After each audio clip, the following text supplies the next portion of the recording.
Manashankar Varaprasad already ఆమె సుస్మిత కొనిదలు ప్రకటించింది 300 కోట్ల క్లబ్లోకి వెళ్ళిందని చెప్పి.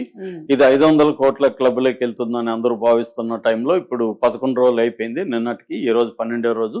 సో ఎందుకంటే సండే వరకు కలెక్షన్లు బాగున్నాయి. సండే తర్వాత అంటే మండే నుంచి కలెక్షన్లు ఎలా ఉన్నాయి, దాని తర్వాత ఫ్యూచర్ ఎలా ఉండబోతుంది సమీపంలో అనే విషయాలు చూద్దాం. అయితే దీని బిజినెస్ సంబంధించి కరెక్ట్ గా దీని బడ్జెట్ ఎవరు చెప్పట్లేదు, కానీ తక్కువైందని అందరూ అంటున్నారు. 200 కోట్ల లోపలే దీని బడ్జెట్ అయింది. అది కూడా మేకింగ్ చాలా తక్కువ ఖర్చు పెట్టారు. సినిమా చూసినా కూడా మనకు అర్థమవుతుంది. ఆ నయనతార ఇల్లు, ఊటీలో స్కూలు, ఈ రెండు తప్ప లొకేషన్లు పెద్దగా ఏమి లేవు. అక్కడే సగం ఫిల్మ్ అయిపోతుంది, సినిమా అయిపోతుంది. మిగతా అంతా పాటలకి ఏదో కేరళలో బ్యాక్ వాటర్ అదంతా తీసుకున్నారు. అదేం పెద్ద ఖర్చు అయ్యే వ్యవహారం కాదు. ఇక ఆర్టిస్టుల పరంగా చూసుకుంటే చిరంజీవి, నయనతార, వెంకటేష్ వీళ్ళు ముగ్గురే ఉన్నారు.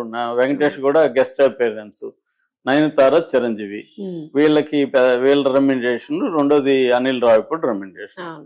ఇంతే రెమ్యునరేషన్లు కూడా. సో రెమ్యునరేషన్లకే 60-70% అయింటది తప్ప మిగతా బడ్జెట్ ఇది. రెండోది 70 days లో దీన్ని తీసేస్తారని కూడా చెప్తున్నారు. సో ప్రొడక్షన్ కాస్ట్ కానీ ఇప్పుడు ఇళ్లలో తీసినప్పుడు ఏమవుతుందంటే యూనిట్ కాస్ట్ కూడా తగ్గిపోతుంది, తక్కువ ఉంటారు. ఆ యూనిట్ కాస్ట్, లైటింగ్ ఇవన్నీ ఫిక్స్డ్ అయిపోయి ఉంటాయి.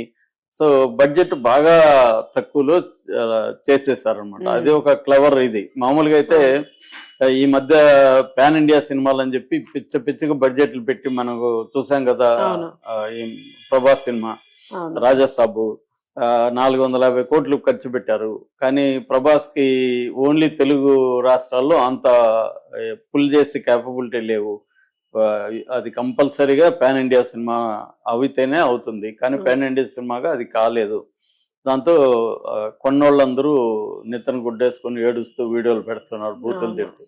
కానీ ఇది ఇక్కడ ఏంటంటే అనిల్ రావిపూడికి ఉండే అడ్వాంటేజ్ అదండి. తెలుగులో ఈ టైప్ ఆఫ్ డైరెక్టర్ ఈ మధ్య కాలంలో లేరు. ఒకప్పుడు పూరి జగన్నాథ్ కూడా ఇలాగే తక్కువలో చేసేవాడు. ఇప్పుడు ఆయన పరిస్థితి వేరేగా ఉంది. కాబట్టి అనిల్ రావిపూడి ఒకడే తక్కువ రోజుల్లో తక్కువ బడ్జెట్ లో తీసి, అంటే సినిమా రిలీజ్ అప్పుడే ఆల్మోస్ట్ ప్రాఫిట్ లో ప్రొడ్యూసర్ కి నొప్పి తెలియకుండా ఉంటది అనిల్ రావిపూడికి.